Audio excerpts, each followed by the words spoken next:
While my kid was fighting for her life, my parents were posting brunch pics. Then, on day 4 in the hospital, I got a text from my mom. "You're doing okay, right? Can you wire $4,000 to help your sister's kids get iPads for Christmas?" I blocked her. The next day, my dad called over and over. When I answered, he shouted. I didn't sleep the first night, not even a minute. The beeping from the monitors was steady. The fluorescent lights never dimmed, and I kept watching the rise and fall of my daughter's chest, like it might stop if I looked away. She was 10. She should have been home building a snow fort, not hooked up to machines with bandages wrapping half her body. It happened on the walk home from school. It had just snowed the night before, and she was so excited. She ran ahead a little, trying to catch snowflakes with her tongue, her backpack bouncing behind her. We were crossing the street when a delivery van lost control. The driver hit a patch of ice. He tried to stop. He couldn't. He was in the crosswalk. I was only a few feet behind her. The next moments are hard to describe, and I probably won't ever be able to fully talk about them. He survived. That's what matters. But the injuries were serious. 2 broken ribs, a fractured pelvis, internal bleeding. They rushed her into surgery within the hour. The doctor said she was lucky. I didn't feel lucky. I felt like the world had cracked in half. It was a blur after that. I moved into the hospital room. Barely ate, barely spoke. Her face was pale, her body still. I sat beside her, holding her hand when I could, whispering things she couldn't hear, watching the monitors like they were lifelines. The day after we got to the hospital, I sent a message to the family group chat, just a short one. I didn't have the energy to write paragraphs. I told them there had been an accident, that she was in the hospital, that it was serious. No one responded, not even a question mark. Nothing. I stared at that silent thread for hours. At first, I figured they were busy. My mom and sister were always rushing around with the bakery they owned down in Myrtle Beach. Maybe they hadn't seen it, or maybe they didn't know what to say. But then, late that night, when I finally opened Instagram just to distract myself, I saw what they'd really been doing. My mom had posted a full photo dump, brunch at some waterfront cafe, fancy waffles, flower-shaped butter, glasses of champagne. My sister was tagged in the first photo, smiling in a new coat. The caption said, "Self-care Sundays with my best girl. We earned this." I stared at it for a long time, not because I cared about the food. It was the timing. How do you sip champagne and post about self-care when your granddaughter is in a hospital bed 2 states away? That was day 2. By day 3, my daughter had started to stir. She whispered something in her sleep that I didn't catch. The nurses said it was a good sign. I sat there all day talking softly to her, telling her stories from when she was little. Still no messages from anyone in my family. Then day 4 came. Just after 8 a.m., my phone buzzed. I looked at the screen and saw a message from my mom. It said, "You're doing okay, right? Can you wire $4,000 to help your sister's kids get iPads for Christmas?" That was it. No, how's she doing? No, I'm sorry. Just a request for money for iPads. I didn't even think. I just blocked her. No drama. No fight. I sat there in that stiff chair, in that cold hospital room with my half-sedated child, and quietly removed my mother from my life. Then, the next morning, my phone started ringing over and over. It was my dad. 7 missed calls in less than an hour. On the 8th, I picked up. The first thing he did was shout. He didn't ask how his granddaughter was. He didn't lower his voice. He didn't even say hello. He went straight into how disrespectful I was, how blocking my own mother was cruel, how I had embarrassed her for no reason. I let him talk. He kept saying my mom had been worried about me, that she was just trying to help my sister, that Christmas was stressful for everyone. At one point, he said, "Your sister has 3 kids, Aline. You know how expensive that is." I looked at my daughter while he talked. She was asleep, bruises faintly visible under the blankets, tubes still taped to her arm. I wondered if he'd even seen the photos I sent to the group chat. I wondered if he'd scrolled past them like ads. When he finally paused, I told him she'd been hit by a van. I told him she'd had surgery. I told him I hadn't slept in 4 days. There was silence on the line for a few seconds. Then he said, "Well, accidents happen." That was when something in me shifted. I asked him if Mom had told him about the iPad text. He said yes, and then added that I could afford it, that I always made things about money, that my sister needed a win this year. I told him I wasn't wiring anyone anything. I told him my child was still in pain, and I wasn't leaving her side to go argue with a bank clerk over Christmas electronics. He sighed like I was exhausting him. Then my mom got on the line. I didn't realize she was there. She said I was being dramatic, that kids heal fast, that holding grudges would only hurt me in the long run. She reminded me that when my sister needed help, I always disappeared. I hung up. That night, after the nurses dimmed the lights, I sat alone in the room and finally let myself cry quietly. I felt stupid for ever thinking my family would show up. I felt angry at myself for expecting something different this time. And then, in the middle of that, another thought crept in, one I had avoided for 10 years. My ex. He didn't know about our daughter. At the time, I told myself it was easier that way. He had moved on fast. New job, new life, eventually a new family. I convinced myself I was protecting everyone, especially her. Sitting there in that hospital room, listening to the hum of machines, I realized something I hadn't wanted to admit before. I had been doing this alone when I didn't have to. The next morning, while my daughter slept, I found his name in my contacts. I stared at it for a long time, and then I pressed call. I hadn't heard his voice in over a decade. When he picked up, I almost hung up. But he said my name first, not angrily, not confused, just like someone who'd been thinking about it too. That threw me off. I froze for a second. Then I told him everything. Fast and flat, because I didn't trust myself to say it twice. I told him he had a daughter, that she was 10, that she was in the hospital, that there had been an accident, and she was alive but barely, and I didn't know who else to call. The line was quiet for a second. Then he asked, "What hospital?" I told him. He said, "I'm coming. Don't hang up. Text me the room number." I said, "Wait, you live..." But he'd already ended the call. I didn't expect him to show up. Not really. I sat there hating myself for reaching out, for dragging him into it, for hoping. But 2 hours later, he walked through the hospital room door. He looked exactly the same, just older. Same walk, same jacket, same stupid, calm expression. He didn't even look at me at first. He went straight to her bed. He stood there for a minute, quiet. Then he sat down beside her and just whispered her name. I don't know how long we stayed like that. It felt like time stopped. Then he turned to me and said, "She looks like you." I told him her name, her favorite things, that she liked drawing and swimming and hated peas. I told him she'd never asked about her dad because I'd never given her a reason to. I told him I didn't know if I was doing the right thing by calling. He said, "You did." And then he said something that shocked me so much I actually laughed. He said, "I always knew you were hiding something." I blinked. "What?" "I could never prove it," he said. "But I always felt like you left with more than just a suitcase. I just thought if it was true, you'd tell me when it mattered." Then he looked at me, and I knew he wasn't mad, just sad. "I didn't want to ruin your new life," I said. He shook his head. "You didn't ruin anything. You just kept me from knowing her." That night, he didn't leave. He sat up with me while she slept. We talked, not about the past, not about us, but about her. I told him everything I could remember from every year he'd missed. He didn't flinch once. He just listened.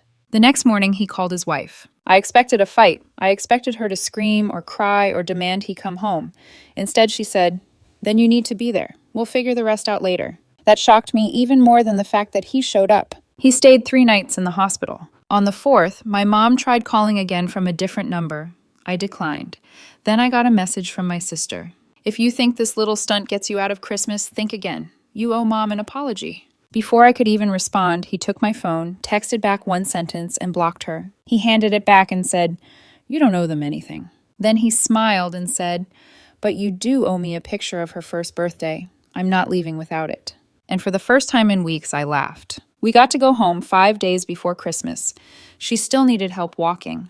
Still woke up in the middle of the night crying from pain or half-remembered flashes of the accident. Her body was healing, but everything else, the fear, the panic, the way she clung to my hand like I might disappear, that would take longer. He carried her up the stairs. I unlocked the door, and for a second everything felt wrong, like the house hadn't been waiting for us, like life had kept going without us in it. I walked through each room like a stranger. Then I saw the stuffed bear on her bed, the laundry I'd never finished, the crayon marks on the wall she was supposed to clean. And I remembered this was still home. That week was quiet in a way that didn't feel real. He stayed, just like he said he would. He made breakfast every morning. Actual breakfast, like scrambled eggs and toast, not just granola bars. He helped her with her meds. even found a way to make her laugh while doing it. He acted like he'd always been there. She called him Ben like it was normal, and he never pushed for more. We hadn't told her yet. I thought it would confuse her or overwhelm her, and I was terrified it might backfire. But I honestly think she knew. Maybe not the full truth, but something. Kids are better at reading people than adults are. She lit up when he walked in the room, trusted him without hesitation. One night after she fell asleep, I found him sitting on the couch looking at a photo of her on the fridge, the one from her 3rd birthday, frosting all over her face. He didn't say anything, just stared at it for a while. Then he asked if I still had the video from that day. I did. We watched it on my phone, both of us quiet. I don't know what hit harder, seeing her tiny voice sing happy birthday in that squeaky little way, or the realization that he'd missed so many of those moments. Not because he didn't want to be there, because I never let him. The next day, the messages started. My mom first. Heard you're back. Hopefully you've calmed down. Then a longer one. Christmas Eve is at our place. Your sister is making her famous stuffing. Bring the kid. Let's not make this into a thing. I showed Ben. He didn't say much, just scrolled through the text slowly. Then he looked at me and said, "You don't owe them this." I nodded, but I could feel that old pull. The guilt, the second guessing. They always made it seem like I was the problem, like my reactions were the real offense, not what they'd actually done. But this time I didn't cave. I wrote back, "We're not coming. Please don't text again. You weren't there when she almost died. You don't get to pretend now." They didn't take it well. My mom called 3 times. I didn't answer. Then my sister, "Wow, you've made everything about you again. If mom cries at dinner, it's on you." I laughed. Actually laughed. Because it was such a ridiculous thing to say.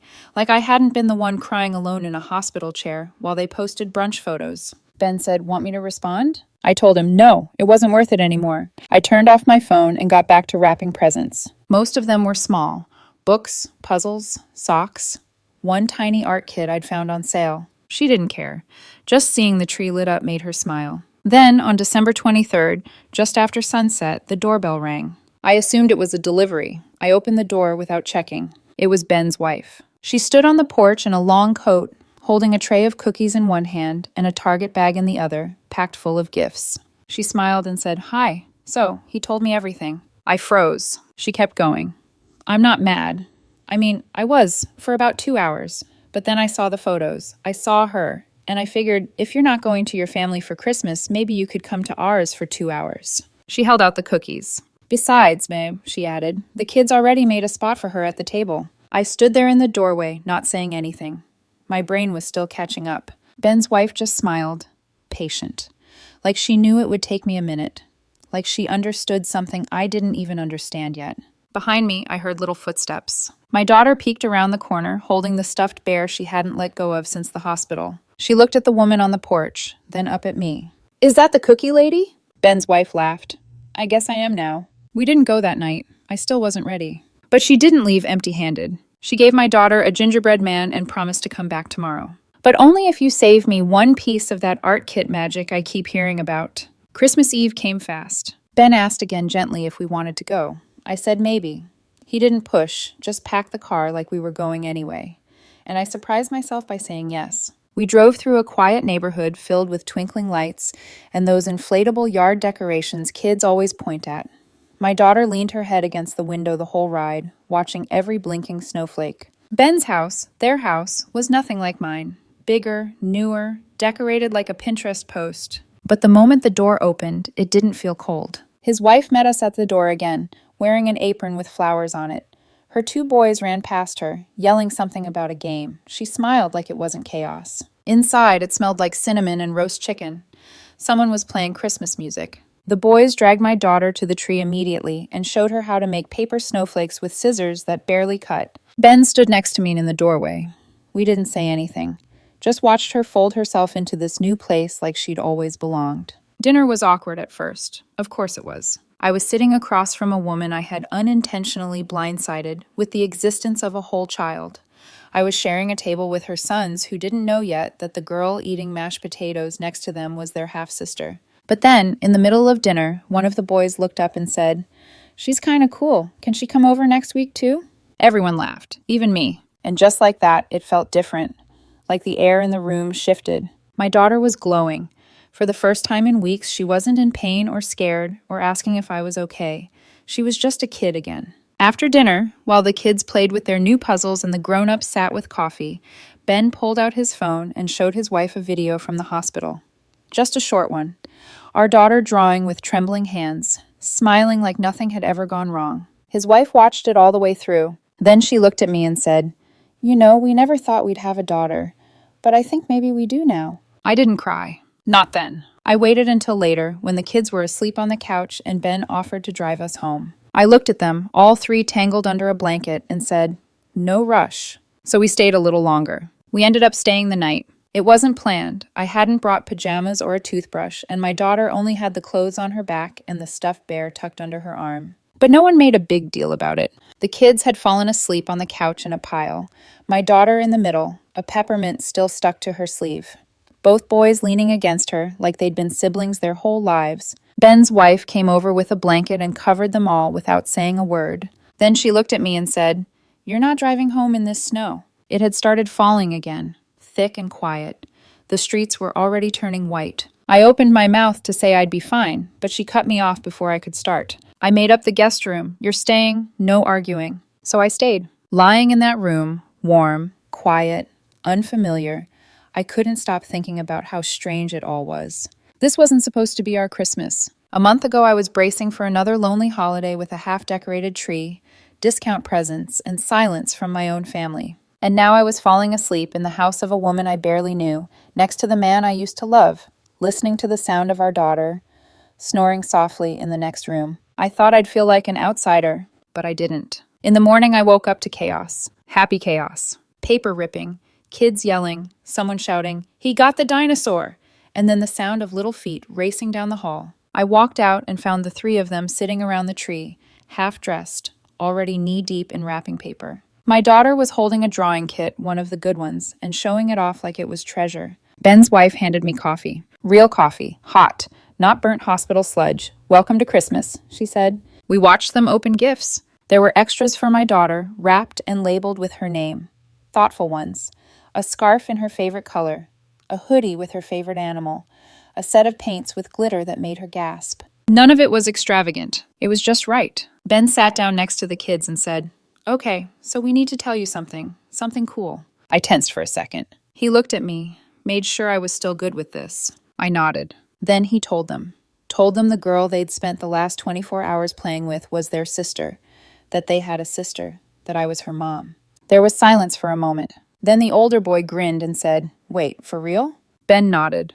"Awesome," the kid said, like someone had just told him he'd won the lottery. "Can she live here?" Everyone laughed. My daughter didn't say much.